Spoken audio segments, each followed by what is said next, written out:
Good evening, everyone. I am Sean Rucker, one of your hosts today. I'm the owner of SportBike Chic. And today we have with us Porsche Taylor and also Jessica Vincent. So I'm going to go ahead and let Jessica introduce herself. She's a member of Buds. So Jessica, tell us a little bit about Buds. Good evening, everyone. Good evening. I am Jessica Vincent. I am one of the board members on the Buds Foundation. The Buds Foundation, we are a nonprofit foundation. We educate in the awareness and safety in the community and on the roads for all levels of riding while supporting the injured riders and families of the fallen riders. Our vision is to educate and advocate for awareness and safety through social and informational platforms, host seminars, promote programs geared towards safety of the community and rider community, while showing support and compassion whenever possible to those injured riders and families of the fallen.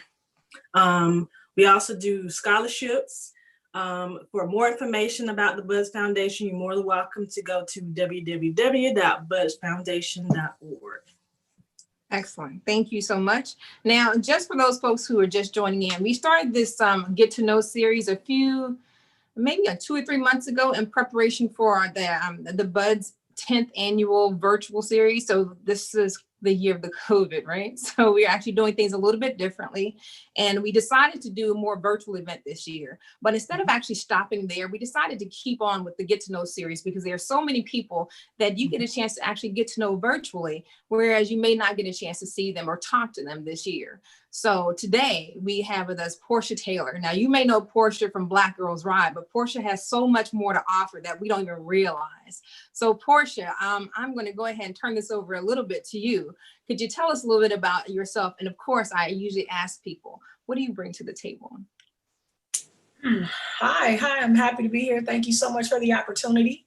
I have a magazine called Black Girls Ride. It's at blackgirlsride.com, and our goal is to offer a platform for women who ride and to offer education and product reviews and event promotion for women riders.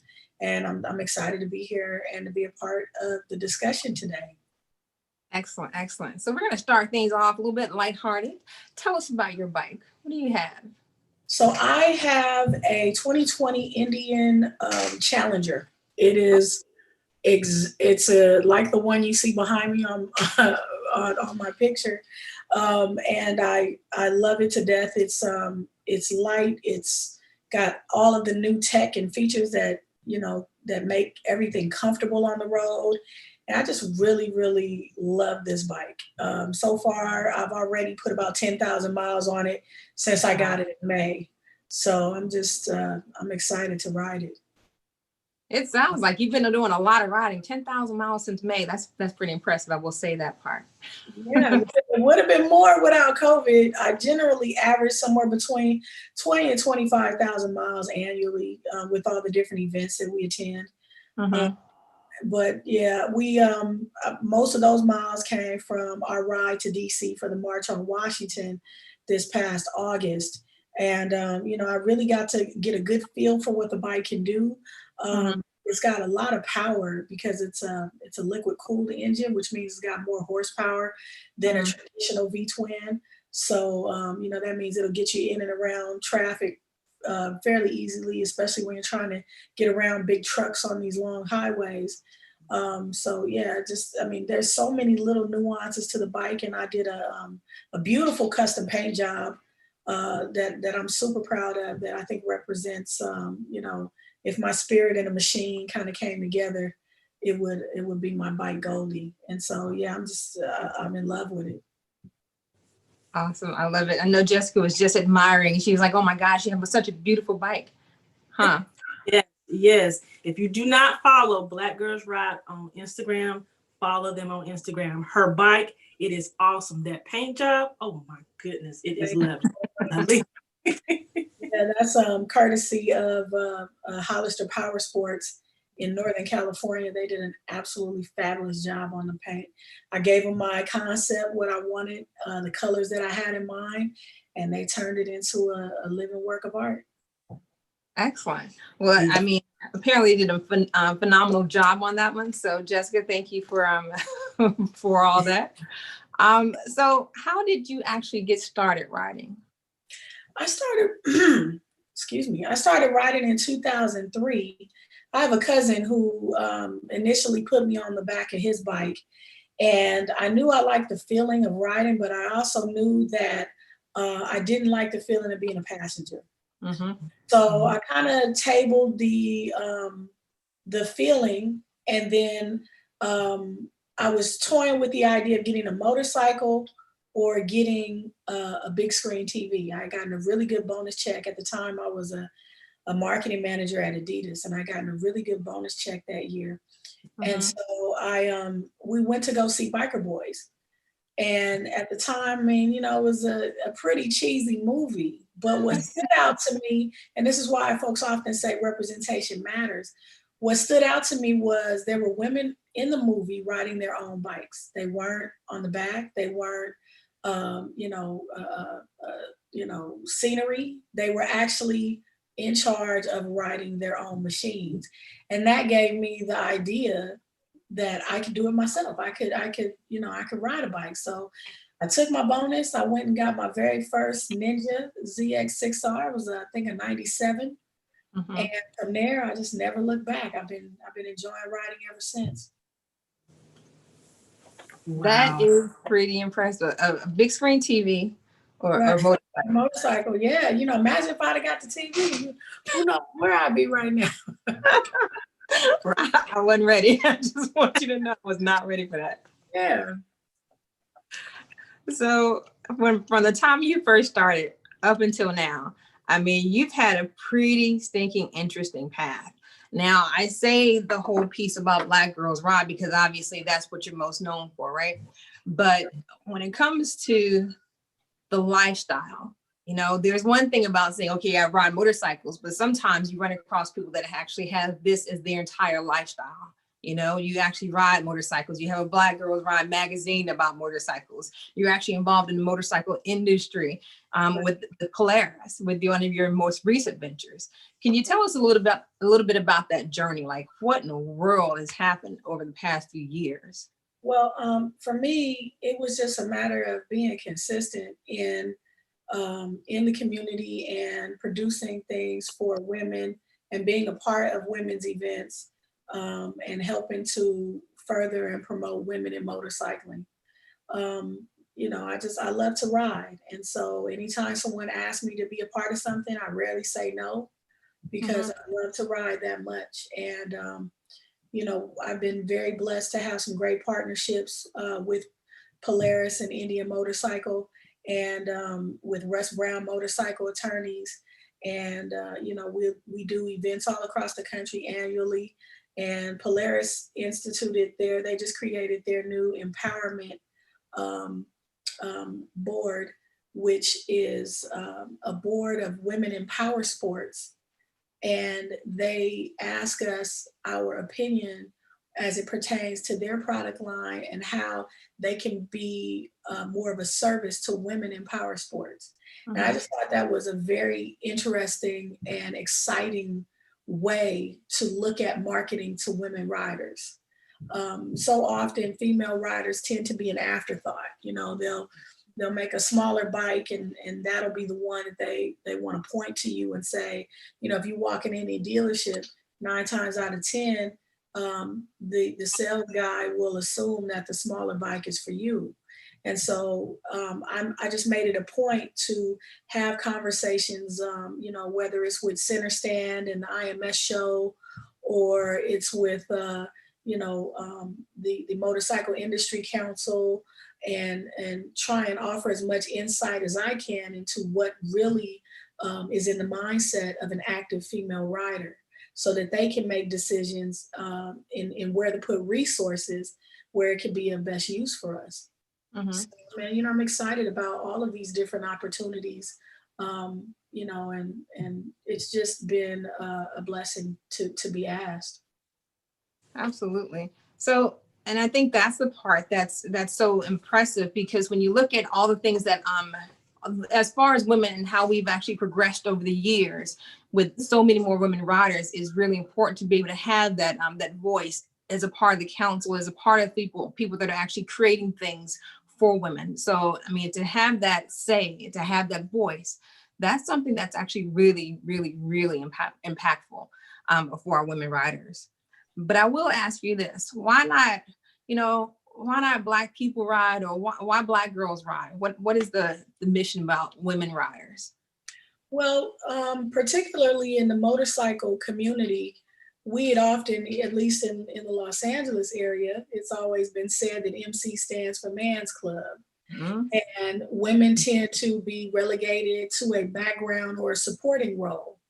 And so with Black Girls Ride, I am unapologetically promoting Black women as riders and not as support staff, not as a auxiliary, not as a side, an afterthought.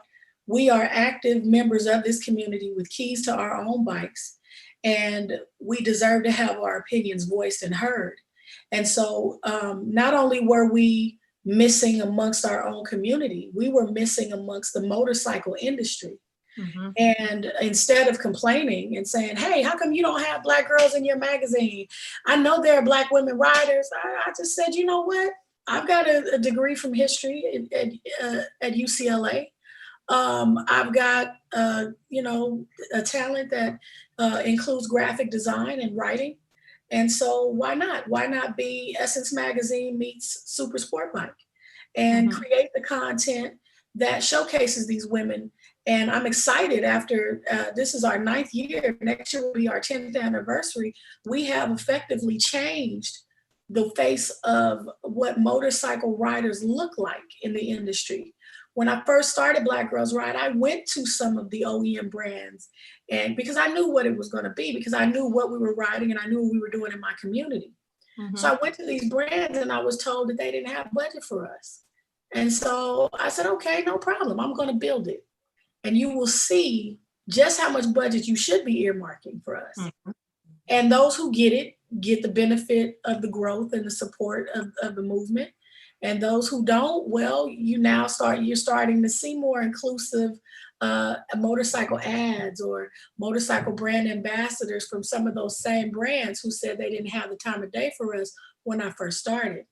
So I'm excited about that. I'm excited about being that change in the industry and doing it in a way that didn't alienate those OEM brands, but instead encourage them to reach out to us as a community, whether it's through me or another rider, but to understand that we are here, we deserve a piece of this of motorsports culture, and we're not going anywhere. So you need to deal with us. So that's what you're seeing after 10 years of writing articles and doing events and social media marketing and giving the platform to other riders to uplift them. Now you're starting to see it in the advertising and the marketing spend with some of these brands. You're starting to see some of the apparel brands say, hey, maybe I do need to get on this plus size game a little bit, because we have riders that have curves in different places. Instead of doing a 3X tall, which is what they usually do for women, it needs to be a 3X curvy, where, you take into account some hips and some wider arms and things like that. So, again, I'm excited about the direction of the industry in terms of Black women in particular, and women in general. Mm-hmm. But we definitely still have a long way to go, and I'm here to continue to be that change. Absolutely. I'm so glad to hear that. Awesome. Okay. Awesome. So I have a question. I know with the Best Foundation, we're around safety. What is safety to you as far as with Black Girls Ride? So safety begins with education. And that's why you'll see us go across the country and host our rider prep workshops. Because a lot of women are learning how to ride from their brothers, their uncles, their husbands, their boyfriends, and we're learning a lot of their bad habits. These are guys that don't really know necessarily the right thing to do. They just know what they've been taught for years. You know, for example, they might tell you that you shouldn't use your back brake. I've heard that for years as a sport bike rider. And that's the most ridiculous thing in the world. And so, you know, there are little things like that that we're hoping to bring to the table to help continue educate women so that they can make great decisions for themselves, whether it be choosing a bike that fits their riding style, whether it be choosing the proper gear with the proper fit, letting them understand that using used and recycled gear should not really happen for certain pieces. You know, there are just certain things that we need to continue to say over and over and over again. And through repetition, we will instill safety in our riders. And that's what we want to be. We want to be a conduit for that safety message. Awesome, awesome, awesome. Okay. So recently, Jessica and I were just talking about voting. I know I went to vote the other day, and so did she apparently. And we both were, you know, absolutely blessed with like short lines. And that's the goal of the hour, just to be able to go vote with short lines. Now, one of the endeavors that you've been hosting recently is the Ride to Vote for 2020. Tell us about that a little bit more and how that gets started. Where are you now? Okay, so we actually did a ride from Los Angeles or Long Beach, California to Washington, D.C. for the March on Washington. And as I traveled across the country, I formulated my speech for that march. I was asked by Reverend Sharpton to speak. And I was encouraged to do that ride because there's so many issues affecting the Black community, primarily police violence and brutality, that, you know, it compelled me to put together that ride. So when I got on the road, I could see across the country as I hit every city, every state, you know, it's about 2,700 miles to Washington, D.C. So we covered quite a bit of land in the middle of the country. So we hit middle America. I could see where the support for the Trump campaign was very strong. And I wasn't seeing the same level of support from the Biden-Harris campaign. I would see huge Trump billboards, and very sparingly you might see a Biden-Harris sign. And it hit me that they needed a marketing push. They need, because we know in our heart of hearts what we need to vote for in order to right the ship of this country, in order to unify this country. So when I got to the march and I said my speech, a huge part of that was saying that we were going to fuel the ballot boxes to affect change. President Obama often says that there's a two-pronged approach. You protest and then you vote to affect change. If you don't do the second part of that equation, then the miles that we rode were for nothing. So when I got back home, we, as in the Black Girls Ride Committee, decided to do the Ride to Vote in different cities and states. And so far we've completed our initiative in California, Virginia, North Carolina, New York, and Georgia. And we potentially have some cities that are still coming up. I think we're going to end up doing something in Houston, and we're going to end up doing something in Columbus, Ohio, before Election Day. Even if it's an educational series on who you might need to consider in your particular community if we miss the early voting cutoff dates. See, I'm blessed to be from a liberal state in that California cared that everybody got an opportunity to vote. So we got mail-in ballots no matter what. So that made it really, really easy for us. We don't have the long line problem. There are 400 ballot boxes in Southern California that we can vote at. And it's just something as simple as taking your ballot to the ballot box. You get tracking for your ballot. I've got a text message that said, we received your vote and your vote will be counted. But unfortunately, in other states, voter suppression is very real. And so we recognized that early on, and we wanted to motivate our community to vote early. And regardless of the long lines, I mean, the long lines started weeks ago, but it's that kind of election that we are now on the precipice of losing civil rights that have already been fought for. Our civil rights are regressing. The Voting Rights Act has been gutted. It's just a matter of time. I'm seeing little by little, every stride that President Obama made is being systematically rolled back. And then you add into that the fact that with a Republican-led Senate, we just aren't moving forward. So that's really why I'm fighting so hard this election. I just don't feel like in any other election, I'm a consistent voter, that I've ever been moved to move a group of people. Mm-hmm. You know what I'm saying? Typically, voting for me is a singular event. It's okay, I'm going to look at the issues, I'm going to make my choices, I'm going to vote, and then whatever happens, happens.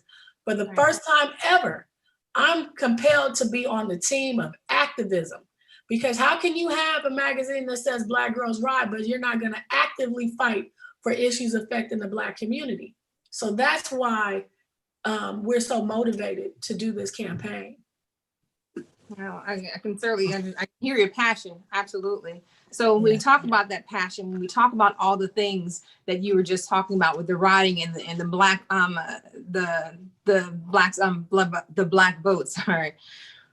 When you go back to Washington and you rode to Washington, being able to speak at that event, what did that mean to you? It's definitely a surreal moment.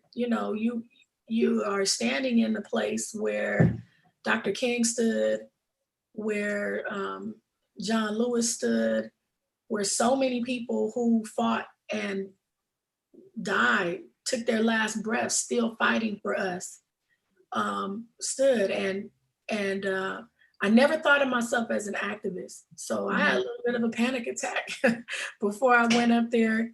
And even though I was offered the opportunity to speak, I didn't jump at it, because you start thinking to yourself, am I the right one to deliver a message? And then you start thinking of all of the communities that you're representing, from Black women to my own personal family, to motorcycle riders, to my sorority sisters, to just everyone that, if you're on that stage, the message has to be powerful, it has to be strong. So, all of that kind of went through my head, and I'm happy that, I feel like I did a great job in getting our message across, and letting them know that the motorcycle community is not what you always see, because most folks want to paint motorcycle riders as one gender, one race, and they have one belief system. But the Black community has a very rich heritage in motorcycling. And, we deserve to be heard, and we deserve to be represented. Absolutely. I mean, you definitely have seen that. You mentioned before in the advertising, you see that in the marketing, you see that in the gear that's provided to it. And I mean, I think now I would agree. I do see a lot of that diversity starting to come forth, but I do appreciate the fact that there are people that are actually bringing that to the surface, like yourself, that are actually, saying that, hey, we're here. We've always been here. Now it's a matter of actually including us, because it's not just, we have a very small, entity into this whole organization or this community. We're a very important part of it. We're a very big part of it. And I think that's the thing that actually really drives us, because we're consumers like anyone else. We require motorcycle safety, motorcycle gear like everyone else. Now it's just a matter of actually having that voice like everyone else, whether you're female, whether you're Black, whether you're white. Now it's a matter of the proper representation across the board. Mm-hmm. And so, we're very excited to be there for that, and to support anyone who has something positive to share with the community. I'm definitely on board. Awesome. Absolutely. So my question is, with everything that's going on now, everything that Black Girls Ride has done so far, what is next? Oh, wow. There's so much still to be done. I mean, we have a lot of work to do. And just initially for our 10th anniversary, we're going to make some changes and be rolling out some new ideas that, you know, you'll have to wait to see what that's going to be about. We're excited to be preparing a international ride to Africa for 2023. Wow. Of course, next year we will be returning to Essence Fest for the biggest party of the summer. I'm excited about what that's going to look like. There's just so much work to do in terms of educating and continuing to feature women who continue to push the culture forward in a positive way. We want to continue to be a part of that conversation. We want to continue to be a platform for women riders. You know, as women motorcycle owners make up 52% of the Black motorcycle ownership. Women make up 52% to male 48%. Now, do with those numbers what you will. Every time I say that stat, I'm probably gonna, get some backlash, but it's a true figure. Now, that means that there are a lot of women out there, and we can see them. We see them getting yonder. We see them crossing state lines. We see them doing iron butt challenges. We see them. And so, we want to continue to recognize those women. We're going to be doing the Beautiful Bikers Conference. It was going to be slated for November, but unfortunately, due to COVID, we've had to move the date to March 5th. So we'll be rolling out all of our new messaging for that starting next week. It's just, there's so much work to do. I have some ideas that I won't mention yet because I tend to give I tend to give away a lot of ideas. So I'm gonna hold on to a couple, and we'll put something really cool together. Awesome! I'm excited to see what's next for Black Girls Ride. I really am. I'm ready to go to some of these events that you all be having. Essence is what I really want to do. If you've never been to Essence, you definitely want to come party with us. It's unlike anything you've ever done on the motorcycle set. It's not it's a party from the moment you get there. It's a party. So I invite you guys to come out and hang out with us, and we're gonna have a great time. All right, I'm gonna try to be there. And we're giving away a slingshot too. We're gonna give away another slingshot next year. So. I'm gonna be there. Slingshot. I'm gonna get me one. Listen, it's fun. Slingshots are a lot of fun. Yes. Awesome. Now, one thing that you mentioned before was a staggering number that I think people are going to have to sit on and digest a little bit. In terms of that 52% are the women are women owned motorcycles. So obviously that's just the number of riders, right? Or at least the owners. We still have that's the number of owners now, because a man will correct you. Just because you own it don't mean you ride it. They get in their feelings. Now listen, it's not my fault, fellas. Get your credit. Do what you gotta do to get the bike in your name, and then maybe the number will shift. But the truth is 52% of owners are women, Black women. Okay? I'm gonna just leave it right there. Yeah. Let the backlash begin. Just sit that right there. Just stick it out right there. Well, we're not gonna let it sit there too long, because I will say, just because you own motorcycles, there are a whole bunch of people that actually ride on the back of motorcycles too. And there's still representation there, that still needs to be had. Just because you're not the actual rider doesn't mean that you're actually not a part of the motorcycle community in some way, shape, or form. So you still deserve some representation, even when it comes to gear or anything else, because you're putting your life in someone else's hand that does actually ride motorcycles. So I think that number, however we end up coming up with these numbers, whether it's 52%, of the Black community, whether it's 19% in the US community, whatever the case may be, the number is always going to be a little bit more, because I think a lot of times people are not including the passengers in that number, and it's a part of, they're part of it. So it's a really bigger story to tell for sure. So with that said, what else would you like to kind of see going forward when it comes to the motorcycle community? Man, I'm loving the trend of the all-female rides that's been going on. We started running the law. When did we start doing running the law? I can't remember the year, but it was a while ago. And since then, it seems like there's been a trend to do all female riding events, and I'm loving it. I think that it's bringing women together from different cities and states, and it's encouraging women to ride outside their comfort zone. So I encourage that. I want to see that continue. I want to see us, continue to get recognized by our local dealerships as participants, and not just during Women's Rider Month. Like they need to start instituting programs for women riders throughout the year. Mm-hmm. There's just so many different directions you can go with it. But more than anything, I just want to see women continue to encourage other women to ride. And because when you do that, you bring someone into the WIN sisterhood. They get to experience WIN therapy, because that's really the only time where we're allowed to be selfish. We tend to take care of our kids, our mates, our elderly, our jobs. There's so many people pulling us in different directions. But when you're on a motorcycle, you are allowed to be self-centered in order to keep yourself safe. And that allows you to kind of meditate and talk to God in your thoughts. And so I wish that for every woman possible, as many women as possible. Absolutely. And one thing I noticed, like, obviously we're talking about growing the ridership with women. And I think women are getting just more notice when it comes to just motorcycling because of social media a lot of the times. And you have a really big following on Black Girls Riding, your Facebook group. So how do you see social media further growing this women's ridership?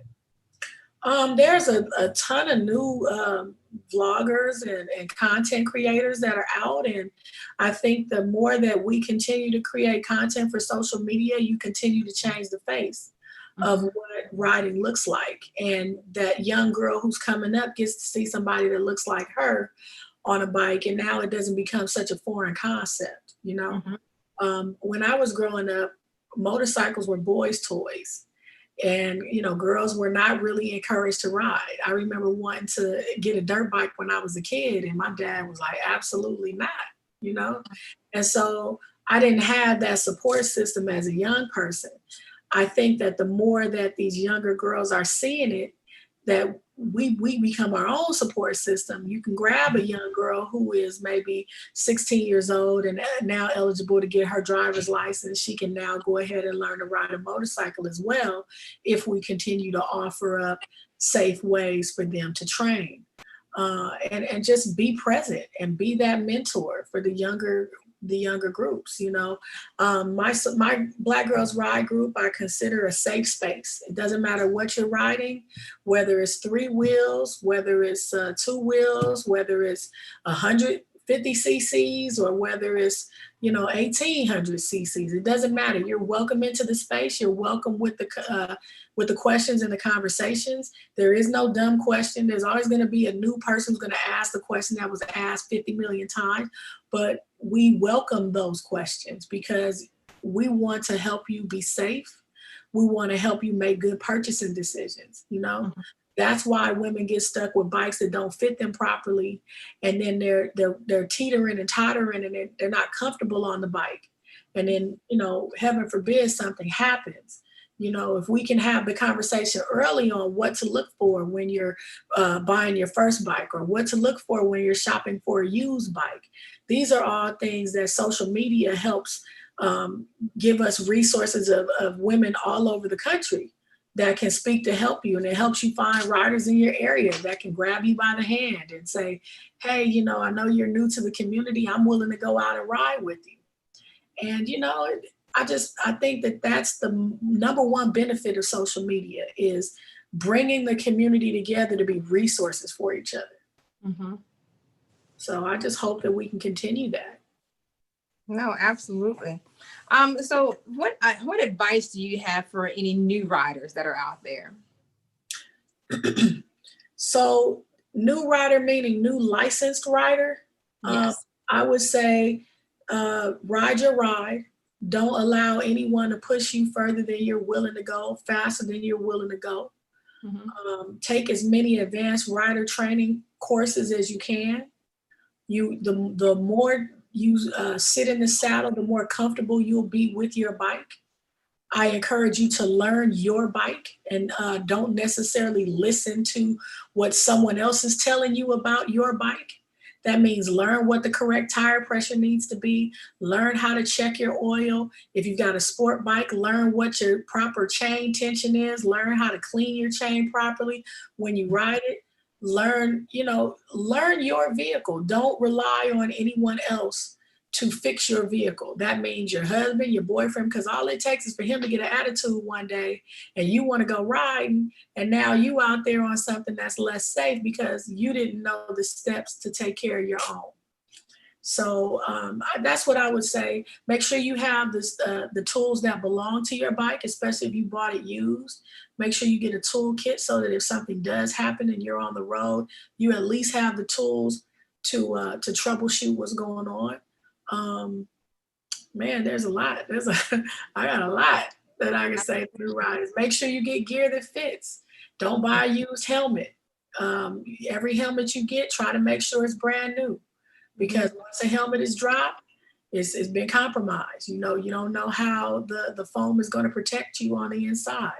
Make sure you're trying to ride as geared up as possible. I know I tend to disobey that sometimes, because I'm just going up the street, so whatever. So that's why I'm starting to buy gear that looks like regular clothes but has protective elements. Shout out to SportBike Chic, because she got some really cool Kevlar hoodies and things like that you can still ride safe, but you can also look like you're just riding in regular athletic wear as well. So there are all kind of things that I would say for new motorcycle riders. Ask questions. Don't be so quick to join a club or a group until you know how to ride your bike first. I think that's first and foremost. Learn how to ride the bike before you endeavor into any of the social aspect. Because if you don't know how to get yourself out of certain situations, whether it's a group ride that's gone awry, before you even ride in a group, you need to know who you're riding with. How do you know them? Have you participated with them before? What have you heard about their rides? Do they have safety precautions set up? Or is it just a bunch of folks riding up the street in a group and nobody knows what they're doing and it's chaotic? If that's what you're dealing with, make sure you stay at the back of those rides so you can kind of maneuver around the nonsense that may occur. But yeah, there's I could write a whole book. I should write a book. You should write a book. You may as well do it. I should. On things that new riders can expect, because when we came into this, we came in I don't know how long you ladies have been riding, but I got really lucky when I started riding. Even though my cousin was my inspiration to get a bike, he didn't really teach me how to ride it. I took the bike myself, and I happened upon a bike night one night in Hollywood. And, at the time I was living right up Sunset Boulevard, and there was a bike night about 7 miles from me. So I made it to the bike night, but I got there late. But there was a club that was there, and it had one Black female rider. Her name was Federal. And she took me by the hand, and she was like, I'm going to teach you how to ride this bike so you don't kill yourself. And she would take me after. I would beg her. Hey, what time do you get off work? I want to go ride. And she was always super receptive and patient with me. She took me riding on the streets of LA at dark because that's where there was less traffic. And, when you learn from a woman, when you learn how to ride from a woman, it's more nurturing. Men tend to be more aggressive. Hurry up, you got to keep up. I need you right here. Come on now. You're riding too slow. You know what I'm saying? Women don't do that. Women will let you ride at your pace, and they will ride behind you so that they can understand what you need to work on.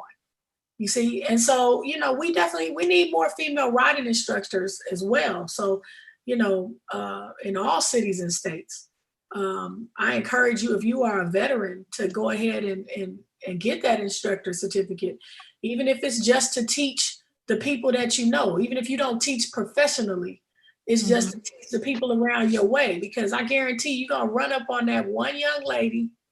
And I just met one at a barbecue this last past weekend. So now I have to pay it forward. I feel obligated.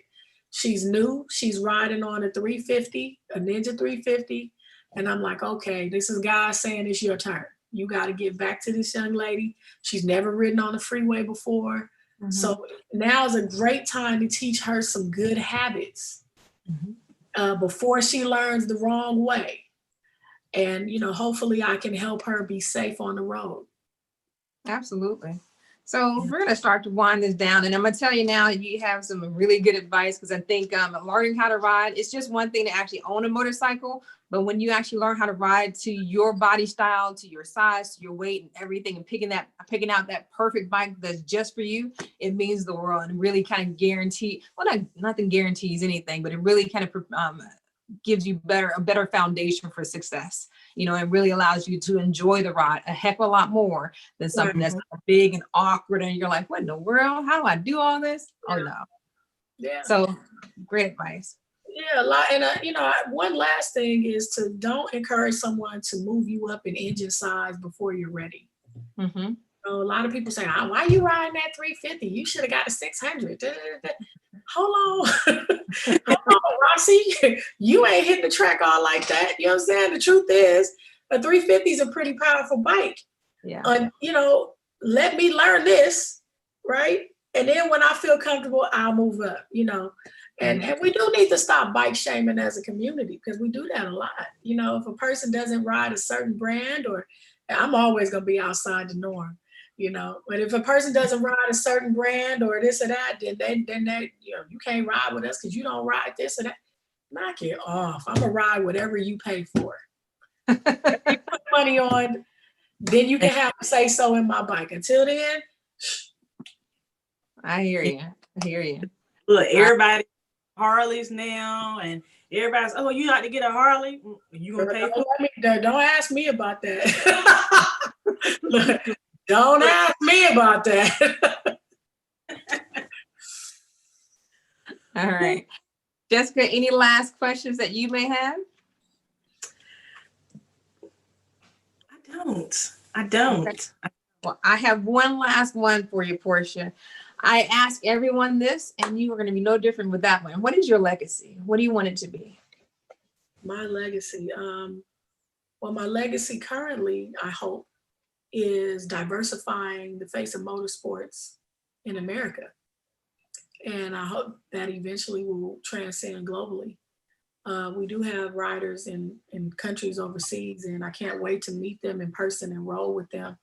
And I think that I'd love that the legacy continues to be creating a safe space for women riders to get educated, and to meet and greet and meet new riding buddies, and you know, to continue to promote and engage with positive role models in the motorcycling industry. Well, I think that actually sums it up really well. And I think you're going to be well on your way to meeting that legacy. So thank you for all that you're doing in the motorcycle community. Thank you for all that you're doing for the ladies in America and across the globe soon. I think whatever you're doing, all the things that you're involved with, giving that voice to people, giving that voice and that representation of women on all the different councils that you're part of and all the things that you're doing. I think those endeavors are absolutely essential to what's going to grow this motorcycling forward, especially when it comes down to women riders. So thank you for all that. Thank you, guys. Thank you so much for the opportunity. No, absolutely. Well, ladies, I'm going to let you have the rest of your night, but thank you so much for joining, Jessica. I expect to, see you at some of these events too. Just saying, this weekend. Oh, yes, you will definitely see me at some of these events. You definitely will. All right. Take care, ladies. Have a great one. All right. Thank you. Bye-bye.